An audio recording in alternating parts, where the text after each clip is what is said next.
لا بکمالہ کشفت دجا بجمالہ حسنت جمیع خصالہ صلو علیہ وآلہ بلغ العلا بکمالہ کشفت دجا بجمالہ حسنت جمیع خصالہ صلو علیہ وآلہ وبارک وسلم وصلی علیہ۔ ابھی آپ میرے سے پہلے پیروں کی باتیں سن رہے تھے، پیروں فقیروں کی باتیں سن رہے تھے، ان کے نذرانوں کی باتیں سن رہے تھے، علامہ اقبال کا نظریہ بھی سن رہے تھے۔ ایک بات کو ذہن نشین رکھیں،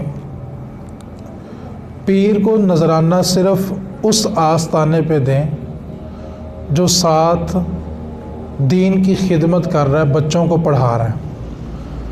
جو صرف اپنا آستانہ چلا رہا ہے نا، اس کو ویسے ہی چلنے دیں۔ ایک سادہ سی بات ہے، توجہ کریں گے تو بات جلدی سمجھ آ جائے گی، پھر ہم نے اپنا موضوع بھی شروع کرنا ہے۔ ہم کسی بھی عالم کی، حافظ کی، قاری کی، نعت خواں کی، پیر کی عزت صرف اس لیے کرتے ہیں کہ یہ دین کی بات سناتے ہیں۔ عالم دین چھوڑ دے کوئی اس کو سلام کرے گا؟ پیر پیری چھوڑ دے کوئی سلام کرے گا؟ نعت خواں داڑھی منڈوائے نعتیں پڑھنا چھوڑ دے کوئی سلام کرے گا؟ یعنی ان سب کی عزت کس کی وجہ سے تھی؟ دین کی وجہ سے۔ اچھا نذرانے ہم دیتے رہے، دین کا کام آستانے پہ نظر نہ آئے تو کیا فائدہ؟ ولی کی ایک نشانی بتا کے میں اپنے موضوع کو شروع کر رہا ہوں۔ نذرانہ دینا کوئی بری بات نہیں ہے، لیکن علامہ اقبال نے جن کی بات کی ہے ان کے لیے واقعی برا ہے۔ صرف ایک نشانی بتا کے میں اپنا موضوع شروع کر رہا ہوں۔ ولی کی پہلی نشانی یہ ہوتی ہے کہ ولی جہاں پہ ڈیرا لگاتا ہے، ولی جہاں پہ جنگل ہو، کچھ بھی ہو، سمندر ہو، نہر کا کنارہ ہو، کہیں بھی ہو، ولی سب سے پہلے وہاں مسجد اللہ کا گھر بناتا ہے، اور اس کے بعد سب سے پہلا جو کام ہوتا ہے وہ مدرسہ بناتا ہے۔ یہ ولی کی نشانی ہے۔ جس کے آستانے پہ آپ کو یہ کام نظر نہ آئے، سمجھ جانا پھر ولولہ ہو سکتا، ولی نہیں ہو سکتا۔ ٹھیک ہے؟ مجذوب ہونا اور بات ہے، آج تو ہر کوئی مجذوب بنا ہوا ہے نا۔ مجذوبیت بڑا اگلا مرتبہ ہے، وہ ہر کسی کے سمجھ میں آنے والی بات نہیں ہے۔ ایسے ذرا 2 منٹ اکھا باندھ کے بیٹھے مجذوب ہو جاتا ہے۔ ٹھیک ہے؟ کسی وقت موقع ملا تو مجذوب بتاؤں گا مجذوب کیا ہوتا ہے اور مجذوب کی طاقت کیا ہوتی ہے، کسی دن بتاؤں گا میں آپ کو۔ پچھلے جمعے جو موضوع شروع کیا تھا اس کو سمیٹنا ضروری ہے، ورنہ کچھ باتیں ذہن میں رہ جاتی ہیں۔ پچھلے جمعے ہم نے بات یہاں پہ ختم کی تھی کہ بچے جب بالغ ہو جائیں اور باپ اگر بغیر کسی شرعی عذر کے ان کی شادی میں تاخیر کرے، اور اگر بچوں نے گناہ کر لیا تو باپ اس میں برابر کا قصوروار ہے۔ یہ میرے نبی کا فرمان ہے۔ میں حدیث پاک دوبارہ سنا رہا ہوں، توجہ کریں گے پھر ساری گفتگو سمجھ آئے گی۔ میرے نبی نے فرمایا بچے جب بڑے ہو جائیں، بالغ ہو جائیں، اور باپ بلا وجہ ان کی شادی میں تاخیر کرے، اگر بچوں نے کوئی گناہ کر لیا، بدکاری کر لی، تو باپ اس میں برابر کا قصوروار ہے۔ اب جو بات میں نے ختم کی تھی وہ یہ تھی کہ لڑکی والے شادی اس لیے لیٹ کرتے ہیں کہ ہمارے پاس ابھی جہیز کے پیسے نہیں ہیں، اور لڑکے والے شادی اس لیے لیٹ کرتے ہیں کہ ابھی بیٹا اپنے پاؤں پہ صحیح طرح کھڑا نہیں ہوا، جب یہ صحیح طرح کھڑا ہو جائے گا پھر اس کی شادی کر دیں گے۔ اب توجہ کرنی ہے آپ نے، میں نے مثال دی تھی، اس مثال کو دے کے میں آگے آج گفتگو شروع کر رہا ہوں۔ میں نے یہ مثال دی تھی کہ اگر اللہ نے ہمیں 3 بچے دیے ہیں، اگر چوتھا ہو جاتا کیا اس کو رہنے کے لیے گھر نہ ملتا؟ بولے تو صحیح یار، پہننے کے لیے کپڑے، کھانے کے لیے روٹی، یعنی اللہ نے 3 بچے دیے، چوتھا ہو جاتا تو کھانا بھی ملتا، کپڑے بھی ملتے، رہنے کے لیے گھر بھی ملتا۔ میں نے خلاصہ کلام یہ بیان کیا تھا، اگر تمہارا بیٹا قابل ہو گیا ہے، بالغ ہو گیا ہے، اور 10-12 ہزار کما رہا ہے، تو اپنی بہو چوتھا بچہ تصور کر کے لے آؤ، کم از کم تمہارا بیٹا زنا سے بچ جائے گا۔ اگر ہمارا چوتھا بچہ ہوتا اس کو ساری سہولتیں ملتی نا، تو بہو کو لے بیٹا آہستہ سے ترقی کر ہی لے گا۔ اور میرے نبی کا فرمان ہے کہ نکاح رزق میں برکت پیدا کرتا ہے۔ آج معاشرے کی سوچ کیا ہوگی؟ جب تک قدموں میں کھڑا نہیں ہوگا شادی کرنی، دین کہہ رہے نکاح کرو رزق میں برکت ہوگی، ہم کس طرف جا رہے ہیں؟ جو رستہ ہمیں نبی علیہ السلام نے دیا ہم نے اس کو چھوڑ دیا اور اپنے رسم و رواج کے پیچھے چل پڑے۔ آج کی نشست میں آپ سے 2 سے 3 باتیں ڈسکس کرنی ہیں جو ہمارے رسم و رواج ہیں۔ سب سے پہلی بات، ہم کسی گھر میں رشتہ دیکھنے کے لیے چلے گئے، ٹھیک ہے، بیٹی کو دیکھنے کے لیے چلے گئے، یار اگر بالفرض وہ پسند نہیں بھی آئی تو خدا کے واسطے ان میں عیب نہ نکالو یار، کس کا قد چھوٹا ہے، اس کا رنگ کالا ہے، اس کا ناک خراب ہے، آنکھیں خراب ہے، اللہ نہ کرے، اللہ نہ کرے، اللہ نہ کرے، اللہ دشمن کی اولاد کو بھی محفوظ رکھے یار، اللہ نہ کرے وہ عیب ہماری بچی میں ہوتا، اور کوئی کہتا کہ اس کی بیٹی ایسی ہے، بتاؤ ہمارے دل پہ کیا گزرتی یار۔ نہیں پسند آیا کو بھائی ہمیں سمجھ نہیں آئی، بات ختم ہو گئی، لیکن ساتھ یہ کہنا نہیں جی اس کا قد چھوٹا، ہمارے بیٹے کا قد بڑا ہے، نہیں جی اس کی جو رنگت ہے وہ ٹھیک نہیں ہے، اس کی تعلیم جو ہے وہ کم ہے، سوچ اللہ نہ کرے، اللہ نہ کرے کبھی زندگی میں تجھے اپنی بیٹی کے لیے یہ لفظ سننے پڑے، سوچ پھر قیامت گزرے گی کہ نہیں گزرے گی۔ آج ذرا سی بات ہوتی ہے ہم زبانوں کے ایسے تیر چلاتے ہیں اور اگلے کا دل توڑ دیتے ہیں۔ خدا را کسی کی بیٹی میں عیب نہ نکالو یار۔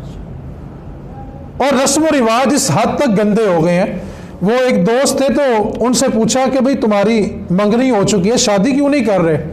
تو اس نے کہا جی ابا جی نے رشتہ توڑ دیا۔ بھئی کیوں توڑ دیا؟ کہنے لگا ابا جی کا ایکسیڈنٹ ہو گیا تو میرے سسرال والے پتہ لینے آئے تو خالی ہاتھ ہی آ گئے۔ تو ابا جی نے کہا کہ جن کو آج احساس نہیں ہے کل کو تجھے کیا دیں گے؟ کبھی سوچ، ہو سکتا ہے اس دن اس کے گھر میں کھانے کے لیے پیسے نہ ہوتے اور وہ کرایہ لگا کے تیرے باپ کا پتہ لینے آیا ہوتا۔ آج ہماری تنگ نظری اتنی حد تک بڑھ چکی ہے کہ ہم حقیقت سننے کے لیے بھی تیار نہیں ہیں۔ اس بات کو یاد رکھنا، جتنا معاشرے نے نکاح مہنگا کیا اتنا زنا سستا ہو گیا۔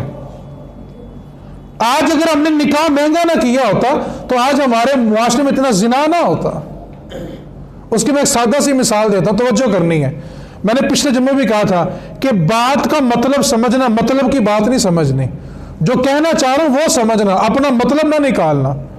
بیٹا اگر 18-20 سال کا ہو گیا، 10-12 ہزار کما رہا ہے، اگر وہ جا کے اپنے ابا سے کہے نا بابا میں گناہ سے نہیں بچ پاؤں گا، آپ میری شادی کر دیں، بیٹا باپ سے کیا کہتا ہے؟ ابا میں گناہ سے نہیں بچ پاؤں گا، آپ میری شادی کر دیں، تو سارا خاندان بلا کے کہتا ہے اینو بڑی اگ لگی ہوئی ہے۔ یعنی وہ گناہ کر لیتا وہ ٹھیک تھا، اگر اس نے حلال رستہ اختیار کرنا چاہے، وہ آرام سے بچنا چاہ رہا ہے، لیکن ہمارا معاشرہ کہتا ہے نہیں جی ایسے نہیں ہو سکتا۔ اور اگر بالفرض کوئی والدین اپنے بچوں کی شادیاں 18 سے 20 سال کی عمر میں کر دیں تو خاندان بلا کے کہتا ہے وہنا نکے نکے ویاہ تھے، انہوں نے شکر نہیں کیا کہ اللہ اس کی نسل گناہ سے بچ گئی ہے۔ لیکن ہم حقیقت سننے کے لیے بھی تیار نہیں ہے، سمجھنا تو بڑی دور کی بات ہے نا، بات ہو تو کہتے ہیں بھائی یہ کیسے ہو سکتا ہے؟ بھائی میرے نبی علیہ السلام کا فرمان یاد رکھنا ہے، اگر بچوں کی شادی میں تاخیر کی اور بچوں نے گناہ کر لیا تو باپ اس میں برابر کا قصوروار ہے۔ آج شادی تاخیر سے کیوں ہو رہی ہے؟ یہ اگلے سال کمیٹی نکلے گی، بچی کا جہیز بنے گا، پھر شادی ہوئے گی، اگلے سال کمیٹی نکلے گی وہ کڑی واسطے زیور بنانا، پھر منڈے کا بیاہ کریں گے، اللہ نہ کرے، اللہ نہ کرے، اللہ نہ کرے، تب تک تیری اولاد کسی اور رستے پہ نکل گی، کون اس کا ذمہ دار ہوگا؟ جب بیٹی تیرے گھر میں آئی گئی ہے، ساری زندگی اس کو زیور بنا کے دے، ساری زندگی اس کو چیزیں بنا کے دے، کم از کم اپنی اولاد کا سوچ، اس کو تو گناہ سے بچا پہلے۔ آپ کیا سمجھتے ہیں آج اس دور کے اندر جہاں پہ ایک فنگر ٹپ کرے تو پوری دنیا کا گند سامنے آتا ہے، وہاں ہماری نسلیں پاک رہتی ہیں؟ ہم سب کچھ جاننے کے باوجود، سب کچھ سمجھنے کے باوجود کبوتر کی طرح آنکھیں بند کر کے بیٹھے ہوئے ہیں، نہیں جی ہمارے بچوں تو گھر سے باہر نکلتے نہیں ہیں، اس کے تو اچھے برے دوست ہیں ہی کوئی نہیں ہے، وہ تو سارا دن گھر ہی رہتے ہیں۔ اور میرے بھائی جس کو پوری دنیا کا گند اپنے گھر میں ملے گا اس کو باہر جانے کی کیا ضرورت ہے یار؟ پوری دنیا کا گند اس کے ہاتھ میں ہے، وہ باہر کیا لینے جائے گا؟ خدارا اپنی نسلوں کو تباہی سے بچاؤ، اپنے رسم و رواج کو ختم کرو۔ اگر شریعت پہ عمل کیا جائے، صرف شرعی طور پہ دیکھا جائے تو شادی کے اندر صرف نکاح ہے اور ولیمہ ہے. یہ بارات جو ہوتی ہے نا، بارات جاتی ہے، یہ ہندوستان سے شروع ہوئی ہے، توجہ کرنی ہے. اس سے پہلے بارات کا کنسیپٹ ہی نہیں تھا. ہندوستان میں جب بیٹی کو رخصتی کی بعد لے کے آتے تھے نا، تو ساتھ جہیز کا سامان ہوتا تھا، تو رستے میں ڈاکو اور چور سامان جہیز کا لوٹ لیتے تھے. تو اس کی حفاظت کے لیے 10-12 بندے ساتھ جانے شروع ہو گئے کہ بیٹی کے جو سامان ہے وہ حفاظت کے ساتھ اس کے گھر میں آ جائے. اب وہ حفاظت کے لیے 10-12 بندے جو ساتھ جاتے تھے نا، آج وہ بڑھتے 300 کی بارات بن گئی ہے. بارات لے کے جانا کوئی گناہ نہیں ہے، جہاں اس میں منع کر رہا ہوں، لیکن اس کے اندر جو رسم و رواج ہیں وہ ہمارے لیے تباہی کا سبب ہے. کہ دودھ پلائی کی رسم ہو، دولہے کے سارے لڑکے دوست جو سٹیج پہ کھڑے ہوتے ہیں اور دلہن کی ساری بہنیں اور کزنیں، اس کی سہیلیاں ساری ان کے سامنے بیٹھی ہوتی ہیں، سارے کام غیر شرعی کر کے بعد میں قرآن کے سائے میں بیٹی کو رخصت کر کے ہم کہتے ہیں بڑا بڑا مارکا مار لیا. آدھا گھنٹہ پہلے اسی قرآن کی خلاف ورزی کی، آدھے گھنٹے بعد قرآن کا سایہ بیٹی کے سر پہ کر دیا. قرآن کا سایہ کرنا برا نہیں ہے، لیکن جو آدھا گھنٹہ پہلے کام کیے وہ برے ہیں. ہم کیا سمجھتے ہیں دین کا اس طرح مذاق اڑائیں گے تو ہماری بیٹی سکون میں رہے گی؟ پھر دلیل کیا دیتے ہیں جنہوں کی ویڑی گئی ہے گھر سکون ہی نہیں ہویا. ہم نے بنیاد کیا رکھی تھی اس کی؟ تیل مہندی پہ کون سا عیب ہے جو ہم نے نہیں کیا؟ کون سی برائی جو ہم نے نہیں کی؟ اور پھر دلیل کیا جی میری بیٹی کو گھر میں سکون ہی نہیں ہے. یار قرآن کا سایہ ہو تو زندگی میں برکت ہوتی ہے. سوچو اگر وہی قرآن سینے کے اندر ہو تو کتنی برکت ہوگی یار. ہم نے نسلوں کو قرآن کے سائے دیے، اس کی تعلیم نہیں دی. آج سب سے بڑا لمحہ فکریہ بلا کیا ہے؟ ہم نے اولاد کو سب کچھ دیا، اپنی حیثیت اپنی اوقات سے بڑھ کے دیا. نہیں دیا تو صرف نبی کا دین نہیں دیا، باقی سب کچھ دیا. دوسری انتہائی گندی رسم جو دیہاتوں میں تو عام ہے، شہروں میں اب شروع ہو گئی ہے، شہریوں کو بھی اس کی ہوا لگ گئی ہے اب، کہ شادی کے موقع پہ جو بیٹی کے کپڑے ہیں، جہیز کا سامان ہے یا وری وغیرہ کو کہتے ہیں، اور زیورات ہوتے ہیں، وہ کھڑے ہو کے سب کو دکھائے جا رہے ہوتے ہیں کہ یہ بیٹی کو سامان دیا، یہ کپڑے دیے، یہ زیورات دیے ہیں. کبھی چند لمحوں کے لیے سوچو اگر اس چیزوں کو دیکھنے والوں میں یتیم بچیاں بھی ہوں، بیوہ عورت بھی بیٹھی ہو، سوچ اس کے دل پہ کیا گزرے گی کہ آج میرے سر کا سائیں ہوتا تو آج میری بیٹیاں ایسے نہ در بدر پھرتی ہوتی. دیے ہے تو اپنی بیٹی کو دیا ہے نا، لوگوں کو کیوں دکھا رہے ہو؟ میرے نبی کا دین تو یہ کہ بیوہ کے سامنے اپنی بیوی سے پیار نہ کرو، یتیم کے سامنے اپنے بچوں سے پیار نہ کرو کہ کسی مسلمان کا دل نہ ٹوٹ جائے. میرے نبی کا دین یہ بھی ہے کہ جمعے کے لیے صفیں بن چکی ہوں تو پیچھے سے آنے والا بندہ کسی کا کندھا پھیلان کے آگے نہ جائے. جو کسی کا کندھا پھیلان کے آگے جاتا ہے گویا وہ جہنم کی طرف پل بنا کے جہنم میں جا رہا ہے. کسی کا کندھا پھیلان کے مسلمان کا دل ٹوٹے گا. میرے نبی کا دین اتنا حیا والا دین ہے کہ مسلمان کا دل نہیں ٹوٹنے دیتا. ہم کس طرف چل پڑے یار؟ دیا تو اپنی بیٹی کو دیا نا، لوگوں کو کیوں دکھا رہے ہو؟ اس میں یتیم بچیاں بیٹھی ہوں گی، بیوہ عورتیں بیٹھی ہوں گی، وہ بہنیں بیٹھی ہوں گی، نہ جن کا باپ ہے نہ جن کا بھائی ہے. ان کے دل پہ کیا بیتی ہوگی؟ آج ہمارے سر کا سائیں ہوتا تو آج ہمیں بھی کچھ دے کے رخصت کرتا نا. ہم اپنی خوشیوں کی خاطر غریبوں کے دل کیوں توڑ رہے ہیں یار؟ تجھے رب نے دیا، 1000 بار اپنی بیٹی کو دے، کس نے منع کیا ہے؟ اب سنو میرے مصطفیٰ کا دین کیا ہے. نبی علیہ السلام کی بارگاہ میں ایک صحابی کھڑے ہوئے، عرض کی آقا میرا بیٹا 3 دن سے گم ہے اور گھر میں اس کی ماں نے کچھ کھایا پیا بھی نہیں ہے. ابھی حضور دعا کے لیے ہاتھ اٹھانے ہی لگے تھے کہ ایک اور صحابی کھڑے ہوئے. عرض کی آقا اس کے بیٹے کو میں جانتا ہوں، وہ فلاں باغ میں کھیل رہا ہے. اب صحابی نے بات سنی تو فوراً بھاگے. میرے نبی نے کہا کہ اس کو بلا کے لاؤ.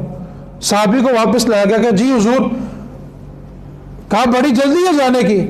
کہا حضور آپ جانتے ہیں نا کہ باپ کی شفقت باپ کی محبت کیا ہوتی ہے. 3 دن سے بچھڑا ہوا ہوں، بیٹا ہے میرا.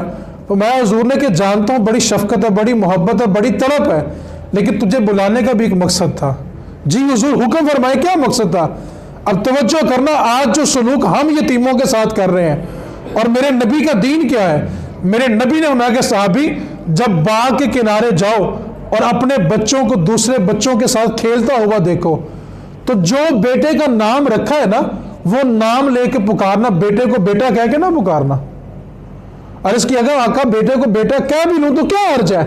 میرے نبی نے فرمایا کہ بیٹے کو بیٹا کہنے میں حرج کوئی نہیں ہے، لیکن تو 3 دن کا بچھڑا ہوا ہے، تیری آواز میں بڑا درد، بڑی تڑپ ہوگی، اور جس جگہ تیرا بچہ کھیل رہا ہے سوچ اگر اس بچوں کے اندر کوئی یتیم بچہ بھی کھیلتا ہوا، اور جب تو بیٹے کو بیٹا کہہ کے پکارے گا اور درد ہوگی تو اس یتیم کے دل پہ کیا گزرے گی؟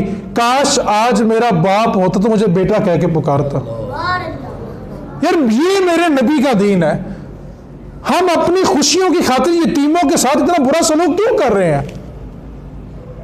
اور خود کو وڈیرے کہنے والے، خود کو میر زادے کہنے والے، یہ کہاں چلے گے ان کے اخلاق؟ یار میرے نبی کا فرمان ہے کہ قیامت والے دن بندے کے نامہ اعمال میں جو سب سے زیادہ وزنی چیز ہوگی وہ اس کا اچھا اخلاق ہوگا۔ نماز، روزہ، حج، زکوٰۃ کسی کا ذکر نہیں کیا، ہمیں اچھا اخلاق سب سے وزنی ہوگا۔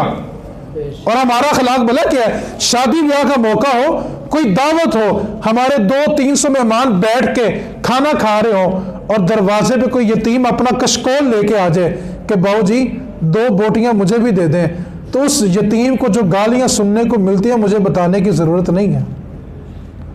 کیا سمجھتے ہو یتیموں کو دھکے دے کے تمہارے بچوں کے نصیب اچھے ہو جائیں گے؟ اللہ نے اپنے نبی سے فرمایا وَالسَّائِلَ فَلَا تَنْهَرْ، اے محبوب مانگنے والے کو منگتے کو جھڑکنا بھی نہیں ہے۔ ہم یتیموں کو دھکے دیں، غریبوں کو دھکے دیں اور پھر یہ کہیں کہ ہمارے بچوں کے نصیب اچھے ہو جائیں گے؟ خدا را اگر چاہتے ہو نا کہ ہمارے بچوں کے نصیب اچھے ہوں تو یتیموں سے پیار کر کے دیکھو، غریبوں سے پیار کر کے دیکھو۔ غریب کا بچہ عید کے دن بھی گندی گالیاں کنڈکٹروں کی سن رہا ہوتا ہے، یتیم اور غریب بچہ عید کے دن بھی آلو چنے بیچنے پہ مجبور ہوتا ہے، کیا اس کے سینے میں دل نہیں دھڑکتا؟ کیا اس کا جی نہیں چاہتا میں نئے کپڑے پہنوں اور محلے کے بچوں کے ساتھ کھیلوں؟ خدا کی قسم محلے میں بیوہ عورت ہو وہ عید کے دن اپنے بچوں کو صرف اس لیے باہر نہیں نکلنے دیتی کہ سارے گلی کے بچوں نے نئے کپڑے پہنے ہوں گے، جب میرا بچہ ان کے اندر جا کے کھیلے گا تو کہیں اس کا دل نہ ٹوٹ جائے۔ خدا کی مخلوق سے پیار کرو، ہم کس طرف چل پڑے ہیں؟ ہم اپنی خوشیوں کی خاطر یتیموں کے اتنا برا سلوک یار۔ اس بات کو ساری زندگی یاد رکھنا، رب کی مخلوق کا دل توڑ کے، رب کی مخلوق کا دل توڑ کے تم رب کو کبھی راضی نہیں کر سکتے۔ اگر چاہتے ہو کہ رب راضی ہو تو پہلے اس کی مخلوق کو راضی کرو۔